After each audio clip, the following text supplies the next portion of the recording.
Bwana, moja kati ya taarifa ambazo zimeweza kumake headline kwa sasa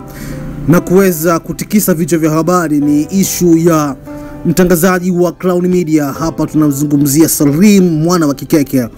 kuweza kujitoa kimasomaso kuchukua fomu ya kuwania ubunge kupitia tiketi ya Chama cha Mapinduzi na maanisha CCM pale katika jimbo la Moshi vijijini ndani ya mkoa wa Kilimanjaro. Bwana, taarifa hii iliweza kuhisiwa na watu wengi sana tangu pale Salim Kikeke alipoweza kuposti kwenye status kama ameweza kuongea mengi na mama juu ya masuala ambayo yanaendelea katika nchi. Lakini ikumbukwe professional huyo wa masuala ya habari na nguri wa masuala ya habari, hapa namzungumzia Salim Kikeke, ni miongoni mwa watangazaji wa habari wenye profile kubwa zaidi